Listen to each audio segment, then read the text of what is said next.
Gracias por haber escuchado con nosotros el estudio de la Palabra de Dios.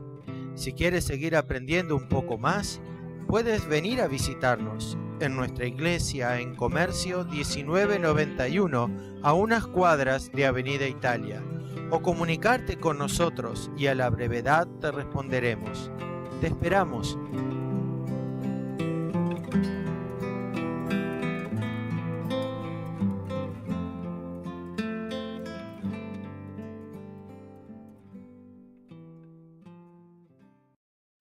Vamos a ir abriendo nuestras Biblias en el libro de Nehemías. Como bien decía Pedro, estemos orando por nuestro hermano Rubito, recordándolo en oración, teniendo presente para que el Señor le esté sosteniendo en este tiempo. Recordemos también acercarnos a Noemí, porque el 13 tenemos el almuerzo nuevamente allí como iglesia, así que anótense sí, con Noemí para saber cuántos vamos a hacer. Y en agosto, varones, recordemos que fin de agosto tenemos campamento de varones. ¿Sí? En esta oportunidad va a ser el 33, así que vayamos mirando la fecha, 24, 25 de agosto y 26 vamos a estar volviendo, así que es una linda oportunidad. Pensamos en que usar el 25, que es feriado, para algunos hermanos que trabajan, para que puedan coordinar, así poder estar teniendo este tiempo. Así que estemos recordando estas actividades para los varones, ¿sí? Bien, vamos a abrir Nehemías.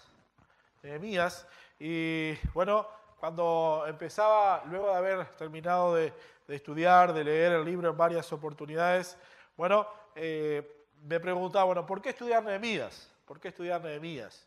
Y bien, en primer lugar, la primera respuesta que viene a mi mente es, bueno, este libro de Nehemías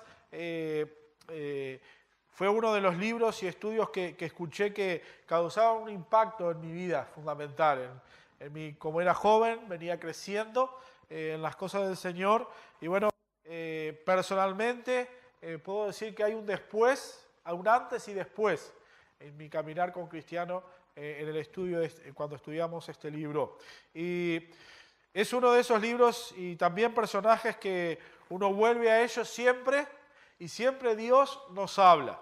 Siempre Dios tiene algo nuevo para mostrarnos. Algo nuevo para que Dios nos muestra, para que corrijamos en nuestra vida. Algo nuevo para enseñarnos y para que podamos tener en nuestro caminar como cristianos.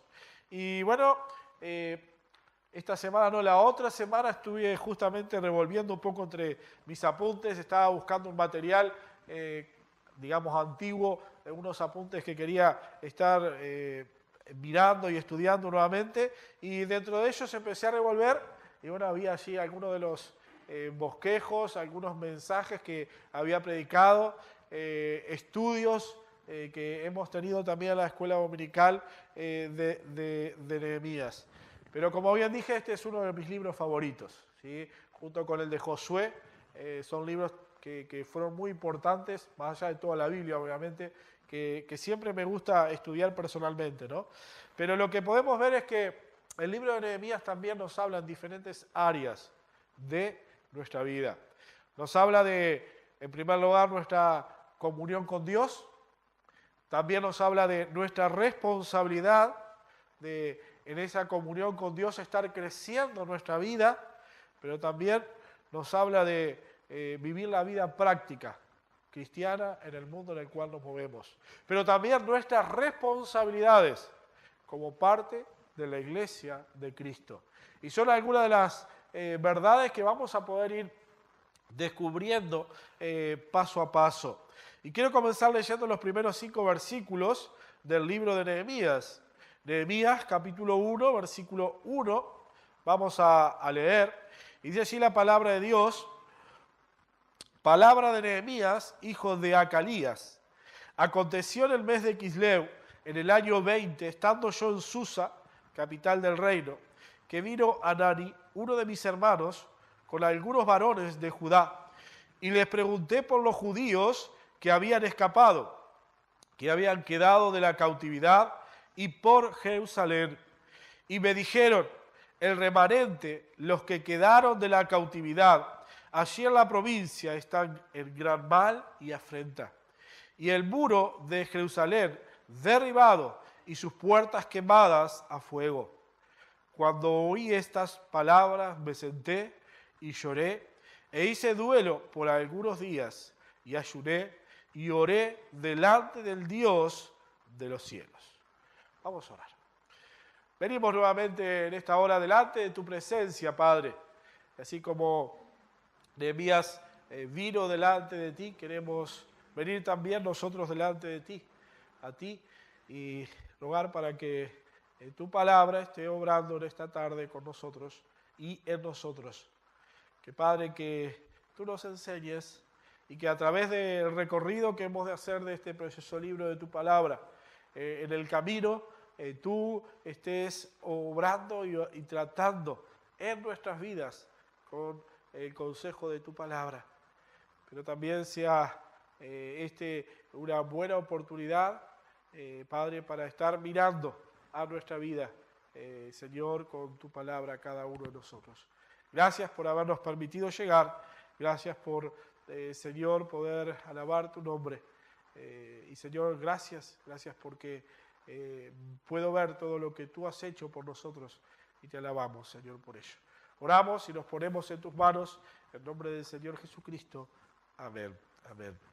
Y bien, y lo primero que queremos ver es, el nombre. El nombre o el título del nombre. Y Nehemías significa Jehová consuela. Jehová consuela. Y como tal vez si hicieron los deberes y leyeron, este hombre Nehemías era un famoso copero que encontramos en la Escritura, un copero del rey. Una de las cosas interesantes de Nehemías es que no encontramos nada de Nehemías fuera del libro de Nehemías. Y bien, tal como el libro de Esdras, que le precede, el libro de Esther, el nombre del libro aparece con el nombre del personaje personal. En este caso, Nehemías. Y este libro relata los acontecimientos, podemos decir, principales o más importantes de la vida de Nehemías. No relata toda la vida de Nehemías, porque ninguno de nosotros sabemos qué pasaba antes de que Nehemías recibiera la visita de estos judíos allí en Susa. Por lo tanto, relata algunos de los acontecimientos más importantes de la vida de Nehemías. Otra de las cosas interesantes que podemos ver allí es que, acerca de su nombre, es que tanto en la Septuaginta, una de las versiones, ¿verdad?, de la Escritura, como también en la Vulgata Latina, Biblias de referencias que podemos ver, no encontramos este libro titulado como Nehemías, sino como Segunda de Esdras. Aunque los dos libros, Esdras y Nehemías, están separados, y los vemos separados, ¿sí? En un principio estos dos libros eran uno. Y vamos a ver eso un poquito, pero ya me adelanto.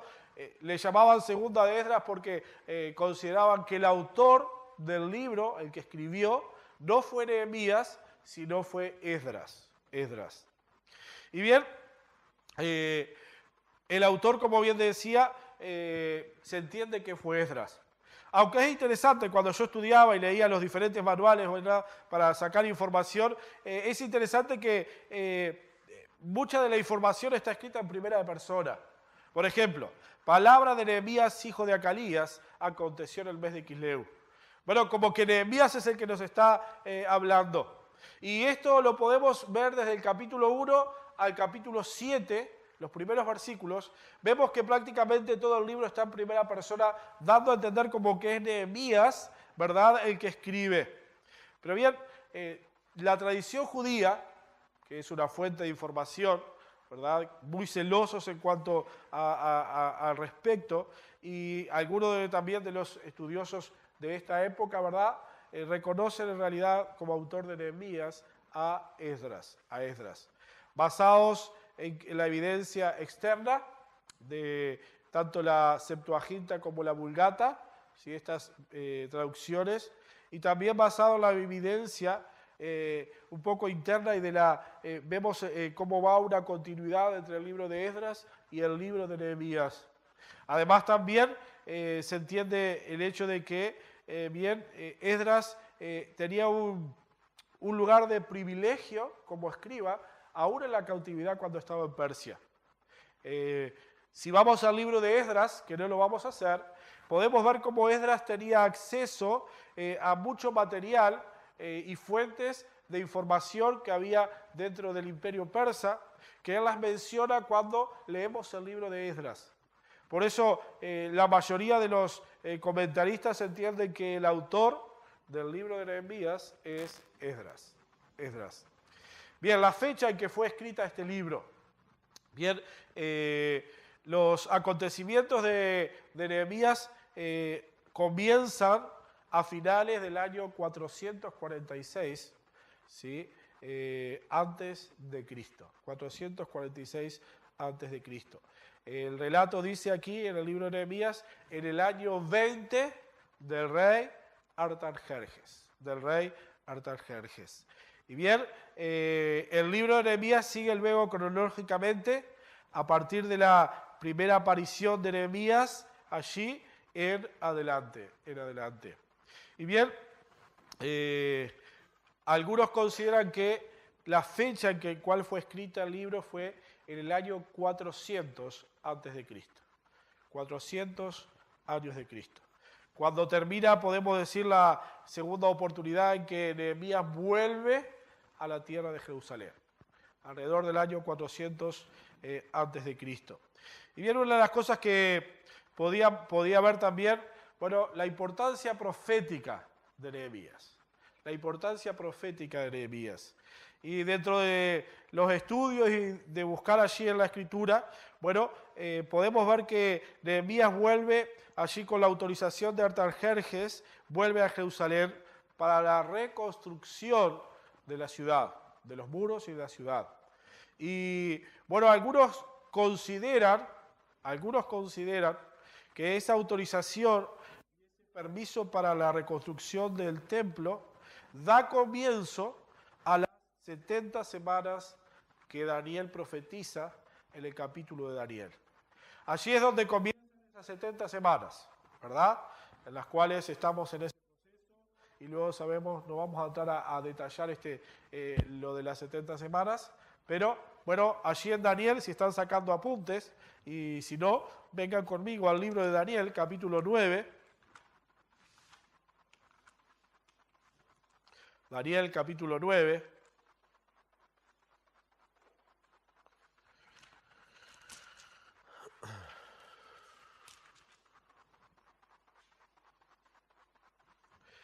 Versículo 24.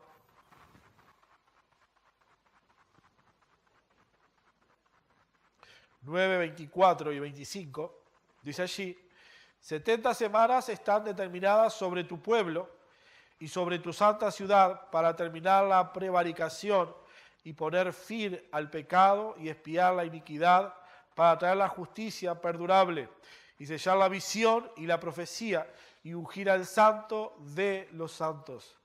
Sabe pues y entiende que desde la salida de la orden para restaurar y edificar a Jerusalén hasta el Mesías príncipe habrá 7 semanas y 62 semanas. Se volverá a edificar la plaza y el muro en tiempos angustiosos. Y bien, el relato es más largo. Allí quería marcar versículos 24 y 25. Bueno, se considera que esta salida de Nehemías es el comienzo de esta profecía de esas 69 semanas, de 70 semanas, ¿verdad?, que están marcadas proféticamente hasta, bueno, el fin total y, bueno, el vivir nuevamente allí y lo que miramos así como la importancia profética del libro de Nehemías. Y bien, bosquejo del libro. Y si voy bien con esto, bueno, el bosquejo del libro, podemos dividir el libro en dos partes, en dos grandes partes. Capítulo 1 del capítulo 7 encontramos la reconstrucción física de los muros de Jerusalén.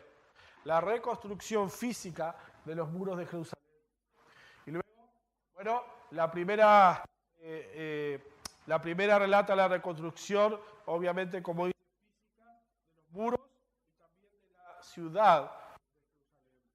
En segundo lugar tenemos la restauración espiritual del pueblo. Bueno, el pueblo no solo necesitaba una reconstrucción de los muros, de la parte física, sino también necesitaba una restauración espiritual en su relación con Dios. Y bien, esto lo vemos en los capítulos 8 al 13.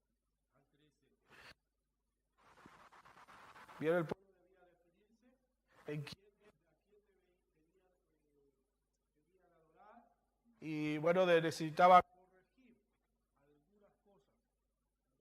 Para volver a restaurar su comunión con Dios. Y bueno, esto ya está un poco más.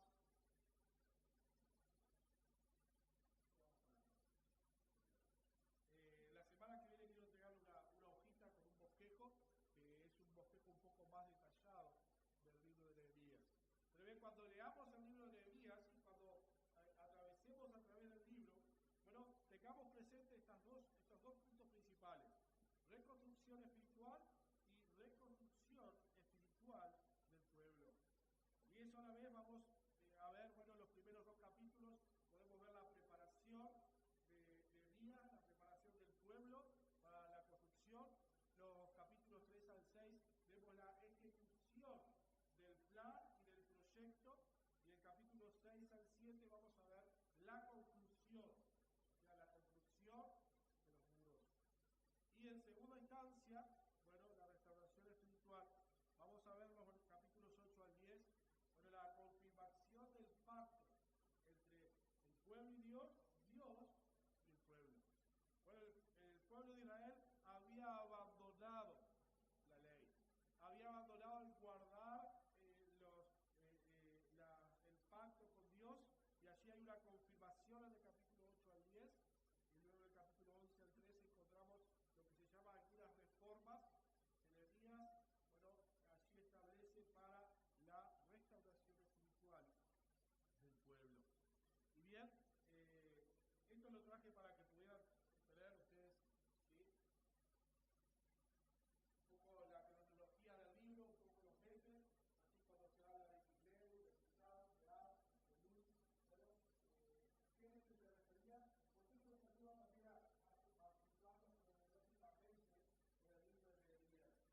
Y allí tiene la cronología, así que en el libro, bueno, de los versículos, de las fechas aproximadas de los meses, y bien, lo que fue pasando, ¿sí? Eso es lo que hace para quedar espiritual, para poder cambiar ese proceso de vida, ¿sí? Entonces, y gracias que lo pueden dejarlo así. Esa es un poco la cronología. Bien, no se me distraiga con eso. Bien, el contexto histórico.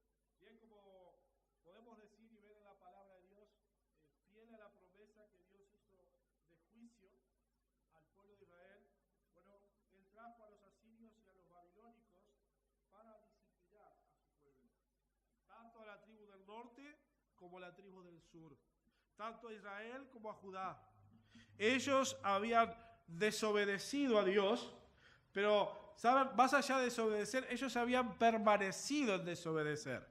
Porque Dios, podemos ver en los libros proféticos, una y otra vez les advirtió, una y otra vez les llamó la atención a que se volvieran. Pero podemos decir tristemente que una y otra vez ellos hicieron caso omiso al llamado de Dios. Y bien, Dios trajo juicio tal cual Él lo había advertido. Podemos ver que en primer lugar, allí por el año 722 a.C., Dios trajo allí el juicio en primer lugar sobre los asirios, sobre el reino del norte por mano de los asirios, ¿sí? En este año los asirios eran una potencia mundial y Dios usó a este pueblo como instrumento para traer juicio sobre el reino del norte. Años más tarde, ¿sí?, esto ya es alrededor del año 586, Dios usó en este caso a los babilónicos para saquear, para destruir, ¿sí?, allí Jerusalén. no solo los babilónicos llevaron cautivos allí al pueblo, a los de Judá, sino también que saquearon y destruyeron allí el templo, los muros y la ciudad. Y bien, Dios disciplinó a su pueblo, de acuerdo a lo que él mismo había establecido con 70 años de cautividad en Babilonia. Bien, allí en Jeremías 25:11, allí Dios le dijo y Dios cumplió. Y bien, durante la cautividad de los judíos, ¿sí?, el imperio, o el liderazgo, mejor dicho, mundial, pasó por diferentes manos, de los babilonios a los persas. Y bien, allí encontramos a profetas como Daniel en la cautividad, siendo siervos de Dios, siendo usados por Dios, y aún Dios hablando a través de ellos. Y como bien decía, bueno, encontramos a Esdras, que vuelve, bueno, en una de las regresos allí bajo el decreto de Ciro. Anteriormente encontramos también a Zorobabel, en los capítulos 1 al 6 de Esdras, que también vuelven allí para la reconstrucción del templo. Y bueno, como bien decíamos, encontramos también allí a Nehemías volviendo para la reconstrucción de los muros y de la ciudad. Y bueno, en los tiempos de Nehemías, ¿sí?, podemos ver que allí tenemos, ¿verdad?, a aquel hombre, en primer lugar, Artajerjes, como el líder del imperio, con gran poder. Y bueno, el hecho de reconstruir los muros no era simplemente el hecho de, bueno, de levantar unas paredes que dividieran al pueblo, simplemente que ayudara a que pudiera estar ordenado, sino, como bien dicen los primeros versículos del relato, bueno, para una ciudad en aquel tiempo que los muros estuvieran levantados significaba y era de mucha importancia, El tener los muros destruidos o caídos hacía que aquel pueblo fuera una presa fácil de cualquier enemigo. No solo aquellos que quisieran atacarle, sino aquellos que quisieran introducirse e introducir nuevas costumbres diferentes a las del pueblo.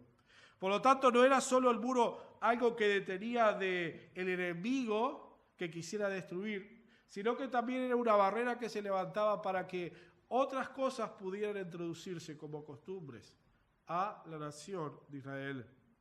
Por lo tanto, bueno, era de suma importancia, en este caso, la reconstrucción de los muros. Y el punto más crítico en cuanto a la situación de Israel fue en la época en la cual Nehemías recibe la noticia. De esos 70 años que el pueblo pasó, repito, el punto más crítico fue en los tiempos en que Dios levantó a Nehemías para que él tomara la responsabilidad, ¿sí?, de levantar los muros allí en Jerusalén. Ahora bien, Nehemías, ¿sí?, llevaba a cabo un gran trabajo. Y este trabajo era el de ser el hombre de mayor confianza en el imperio de Artajerjes. Él era el copero, era el hombre, la mano derecha del rey, porque de él dependía mucho también la vida del rey. Bueno, no era que él se sentaba a tomar vino y comer y tener una gran panza de comer mucho, sino que él era el primero que debía probar la comida para ver y certificar de que ésta no estuviera envenenada, porque esta era una forma en aquel tiempo en que trataban de matar a los reyes. Por lo tanto, el rey tenía que tener a alguien a su lado que fuera de suma confianza, en el cual él podía depositar, digamos, su vida en las manos de ese copero. Y esta era la tarea de Nehemías. Obviamente, también con esto venía el hecho de los privilegios que aquel hombre tenía, porque estaba con el rey, podía participar de todo lo que estaba allí a su alrededor. Pero es en ese tiempo, bueno, bajo el rey Artajerjes, ¿sí?, que Dios, repito, levanta allí a Nehemías. Y cuando repasaba y miraba, ¿verdad?, el libro de Nehemías, bueno, empecé a pensar, bueno, ¿en qué otros gobiernos? Obviamente Dios está y controla todos los gobiernos, ¿no? Eso es claro, la propia palabra de Dios lo dice. Pero ¿en qué otros gobiernos mundiales podemos ver personajes que hayan tomado un lugar tan elevado como Nehemías? A ver, tenemos unos cuantos. Recuerda. José. ¿Quién más? Daniel. Bien, ¿quién más? Esther. Muy bien. Y cualquiera de ellos tuvieron lugares prominentes, ¿no? Allí en lo que era el gobierno mundial. Y lo que miraba también es poder ver el poder de nuestro Dios, pero el control y la soberanía de nuestro Dios. Dios sabía en qué momento, a qué hora y cuándo tenía que levantar a alguien para utilizarlo, para que este fuera ese instrumento para llevar a cabo su plan al pie de la letra. Y no solo levantó a estos hombres fieles de Dios, sino que él también puso a aquel hombre Artajerjes, como también puso a Herodes, ¿verdad? Pero Dios levantó en su tiempo y a su debido momento hombres para, bueno, llevar y mostrar que él estaba en control. Tanto José para cuidar a su pueblo, a Esther también para proteger a su pueblo en contra de aquel que quería matar a todos los judíos. Alguien decía el Hitler del Antiguo Testamento, aquel hombre que quería matar a los judíos. Como también a Daniel, para levantarlo allí en medio del pueblo, para, bueno, traer la profecía, traer también el consejo de Dios, como también en este caso a Nehemías. Y bien, algunas de las cosas que podemos mirar cuando vemos Nehemías y teniendo en cuenta la historia, es que podemos ver, bueno, algunas cosas interesantes. En primer lugar, algunos dicen que Esther fue madrastra de Artajerjes. Y bueno, esto pudo haber influenciado y ayudado a que aquel hombre, bueno, ante el pedido de Nehemías, le diera el ok para que él fuera. Bien, como decía, otra de las cosas peculiares de Nehemías, como dije, es que algunos de los comentaristas dicen que allí con el regreso de Nehemías en el año 445-46, bueno, comienzan allí la profecía de Daniel de las 70 semanas. Bien, y otra de las peculiaridades es que Nehemías y Malaquías representan o toman el lugar de los últimos escritos canónicos. Podemos decir que termina allí la profecía del Antiguo Testamento con estos dos libros. Y si quisiéramos ubicar el libro de Nehemías en los libros del Antiguo Testamento, deberíamos ubicar a Nehemías y Malaquías como los dos últimos libros del Antiguo Testamento. Luego de que están estos dos libros, podemos decir, bueno, tenemos lo que llamamos los 400 años del silencio hasta la venida del Mesías, hasta el nacimiento de nuestro Señor Jesucristo. Y bien,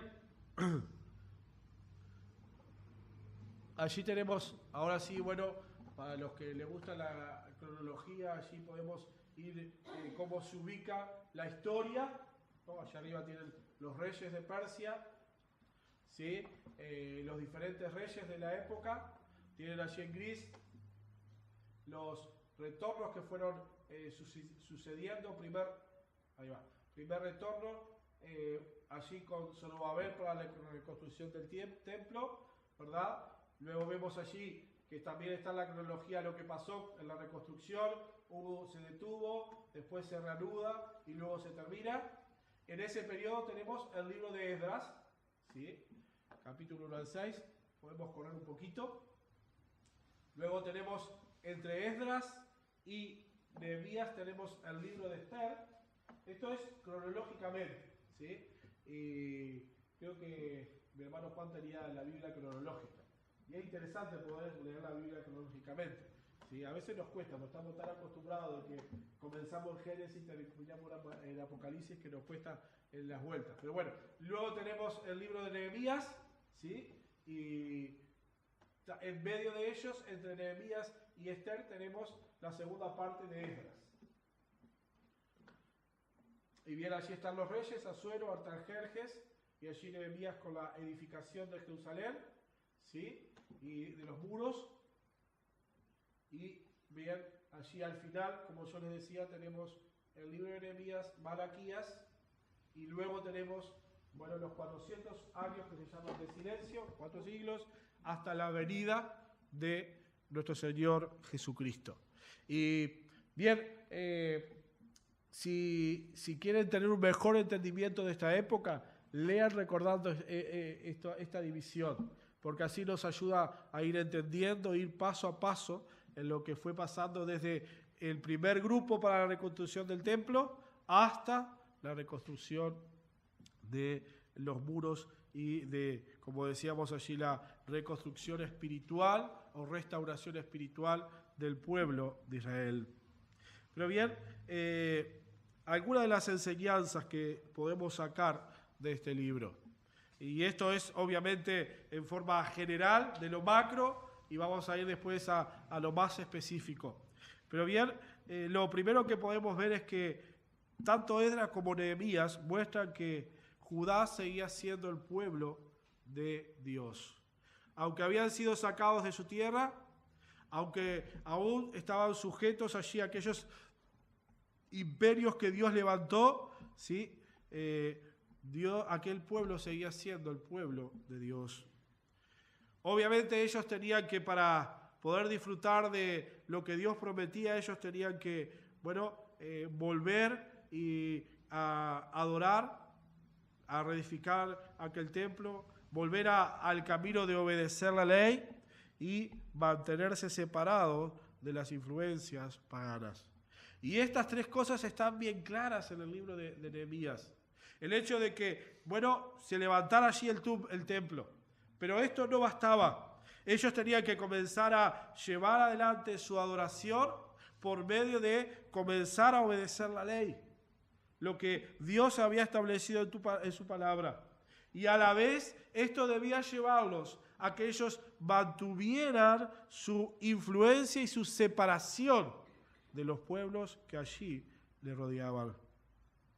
Por lo tanto, como decía la muralla que allí levanta Nehemías, no solo protegía a Israel de invasiones, sino también levantaba allí esa muralla quitando al pueblo la vergüenza, pero también simbolizaba una separación del pueblo de Dios, de aquella nación santa, del pueblo pagano.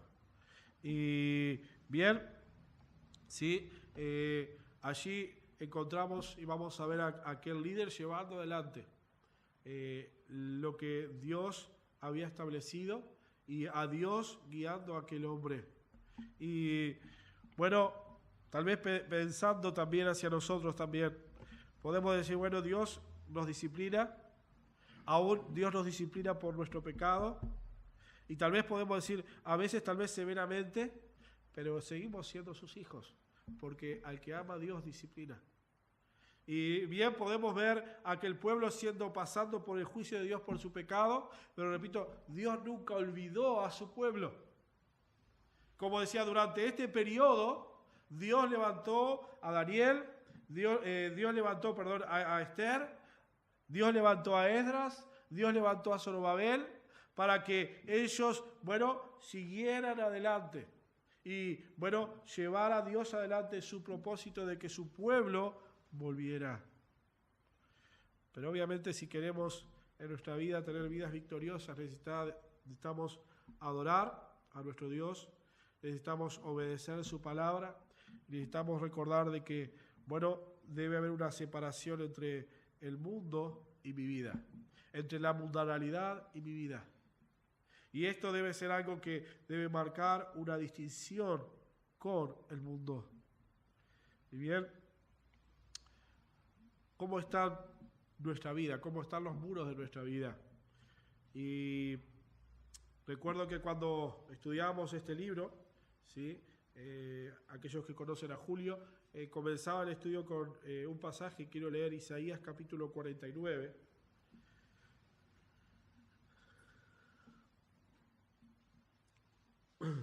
Isaías 49, versículo 15.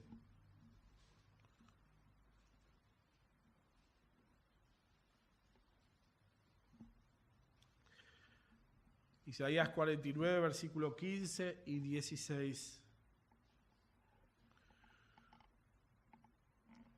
Dice, ¿se olvidará la mujer de lo que dio a luz para dejar de compadecerse de su hijo de su vientre? Aunque olvide ella, yo nunca me olvidaré de ti. He aquí que en las palmas de las manos te tengo esculpida. Delante de mí están siempre tus muros. Y traje una figura de lo que sería Jerusalén, allí con las diferentes puertas que ustedes van a escuchar cuando se va reconstruyendo allí los muros. Y bueno, ese es un pequeño dibujo de cada una de las puertas y de los muros de Jerusalén. Pero bien, lo que Dios estaba diciendo a su pueblo era, bueno, la vida de ustedes, Israel, estar continuamente delante de mí. Y Dios está diciendo, bueno, en esta forma para que tú y yo entendamos, bueno, que en las palmas de las manos, bueno, Dios lo tiene allí y nos tiene presente. Y recordaba cuando a veces los gurises hacen los trencitos, ¿no? Que se escriben en las manos, ¿no? Para saber qué es lo que tienen que escribir, ¿no? Se engañan a sí mismos, pero lo vemos. Y tal vez lo hicimos nosotros, ¿no? Pero pensaba, bueno, es como que Dios me tiene aquí escrito. Y mi vida está delante de Él continuamente. Y bueno, tal vez pensando nuestra vida como un muro es, bien, mirando a nosotros, cómo se encuentra el muro de nuestra vida. Cómo se encuentra nuestra vida. Y tal vez como aquellos muros de Jerusalén, tal vez nuestra vida pueden ser, bueno, nuestros muros tal vez están allí en ruinas a causa de la negligencia. Y bueno, podemos saber de que aquel que conoce nuestra vida quiere ayudarnos para que tú y yo estemos reconstruyendo nuestra vida. Y saben, la caída del muro no se produce de un día para otro. Se afloja un ladrillito, entra un yuyito allí entre los ladrillos, comienza a hacer su labor y comienza a ganar terreno ese yuyito y crece en una planta más grande y comienza a aflojar un ladrillo y cae un ladrillo, un principio. Cae allí algo que nos protegía de la mundanalidad de nuestra vida. Y así sucesivamente hasta que tal vez, bueno, va ganando terreno. Allí ese yuyo del enemigo y poco a poco va aflojando los ladrillos hasta que el muro se cae. Y una vez que hace una brecha, él sigue obrando y se sigue deteriorando y se sigue cayendo. Y saben, siempre que paso por el libro de Proverbios, me hace pensar en eso. En Proverbios capítulo 24, 30. Proverbios capítulo 24, versículo 30.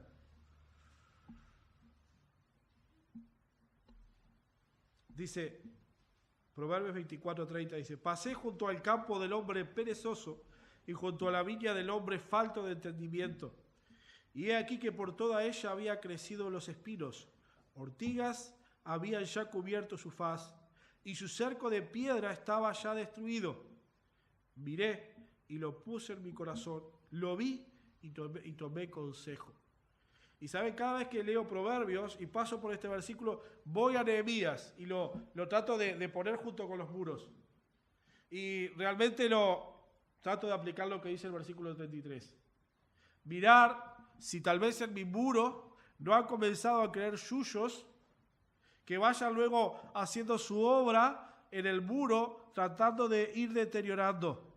Para aflojar un ladrillo, para luego, a que aparezca una grieta.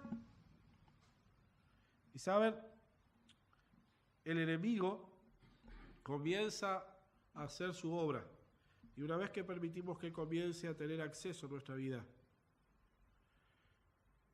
Y tal vez tú o nosotros podemos ser conocidos como buenos cristianos. pero en nuestro corazón nosotros sabemos que hay cosas que no están bien. Y saben, pensaba esto en el sentido de Israel. Bien, Jerusalén era aquella ciudad que Dios se había elegido. Los israelitas eran el pueblo que Dios se había elegido. Pero aquel muro que debía protegerlos, la vida espiritual del pueblo, estaba destruido. Tal vez podemos pensar en aquel pueblo pecados como, la desobediencia, obviamente, la idolatría. Habían socavado el muro y los cimientos de aquel muro que protegía a aquel pueblo. Pero pensamos en nuestra vida. Tal vez pecados como el egoísmo, tal vez la falta de disciplina en nuestra vida, la inmoralidad, el hecho de no estar teniendo tiempo para Dios, el compromiso con el mundo, la rebelión.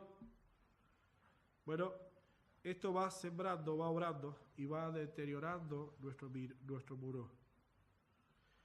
Y saben que antes de comenzar a estudiar el libro, podamos cada uno mirarnos a la luz de la palabra en nuestra vida. Podamos examinar y ver, ¿cómo está mi muro? ¿Qué yuyo tal vez está creciendo en él, que poco a poco está socavando y quiere o está tratando de abrir una grieta para que el enemigo destruya? Y para esto, 3 cosas que sería bueno que podamos pensar. Lo primero es que, nos evaluemos. Y tal vez podamos usar el versículo 32 de Proverbios. Miré y lo puse en mi corazón. Lo vi y tomé consejo. Que evaluemos nuestra vida. No de acuerdo a lo que yo creo, no de acuerdo a lo que otros dicen, sino de acuerdo a lo que Dios dice en su palabra. Que evaluemos. El segundo paso que podamos dar es, comenzar a reconstruir. Y vamos a ver esto en Nehemías. Él evaluó, él comenzó la segunda parte, oró y comenzó a reconstruir. Y la tercera cosa que debemos tener en cuenta es, sin duda, la perseverancia. Seguir perseverando en construir nuestros muros. Va a haber oposición, va a haber tentaciones para que no sigamos, pero la perseverancia es fundamental para estar yendo adelante. Y bien, que podamos mirar, repito, y tal vez tengamos presente estos versículos 30 al 32 de Proverbios. Y en esta semana podamos orar específicamente, que Dios nos hable a través de su palabra, que Dios nos ayude tal vez a identificar cosas que debemos quitar para que nuestro muro se fortalezca y no se debilite. Y bien, para terminar, quiero terminar con un versículo que me parece importante que podamos memorizar. Nehemías capítulo 2, versículo 17 dice: les dije pues, vosotros veis el mal en que estamos, que Jerusalén está desierta y sus puertas consumidas por el fuego. Venid y edifiquemos el muro de Jerusalén y no estemos más en oprobio. Nehemías no ocultó nada. Nehemías, reconoció la calamidad en la cual se encontraba su pueblo y animó a que juntos reconstruyeran el muro. El pueblo, sabemos que la respuesta de aquel pueblo fue levantarse y comenzar a edificar. Y esta es otra de las partes importantes. De nada me vale saber que mi muro está debilitado, que hay yuyos, si no me levanto y comienzo a trabajar. Que podamos mirar, pero también poner manos a la obra para seguir trabajando, edificando y fortaleciendo nuestra vida en el Señor. Vamos a orar. Dios, gracias por poder mirar tu palabra, gracias por esta tarde poder apartar este precioso tiempo para examinar tu palabra y que el espejo de tu palabra esté mostrándonos, sin duda, como lo hace, pero que tú nos des una visión clara para identificar aquellas cosas en nuestra vida que tal vez están impidiendo que sigamos edificando, que tal vez están poco a poco abriendo una brecha en nosotros para que allí el mundo se introduzca para comenzar a hacer su obra en nosotros. Ayúdanos. Y que juntos, Padre, con honestidad y sinceridad, como Nehemías se presentó, bueno, si vemos el mal que hay en nosotros, tu palabra, tu Espíritu esté tratando para corregir, para quitar y volver las cosas a su lugar. Padre, gracias te damos por tu misericordia y tu fidelidad, porque como veíamos, tu pueblo seguía siendo tu pueblo y tú aún seguías llevando adelante tu plan para con ellos y aún lo haces para con nosotros. Por eso, Dios, que podamos, así como aquel hombre Nehemías, Padre, pedir a ti en oración, buscar en oración y rogar para que tú hables a cada uno de nosotros, pero también que cada uno de nosotros digamos, estoy aquí para edificar mi vida para tu gloria. Dios, oramos y pedimos esto en nombre de Jesús. Amén. Gracias por haber escuchado con nosotros el estudio de la palabra de Dios. Si quieres seguir aprendiendo un poco más, puedes venir a visitarnos en nuestra iglesia en Comercio 1991, a unas cuadras de Avenida Italia, o comunicarte con nosotros y a la brevedad te responderemos. Te esperamos.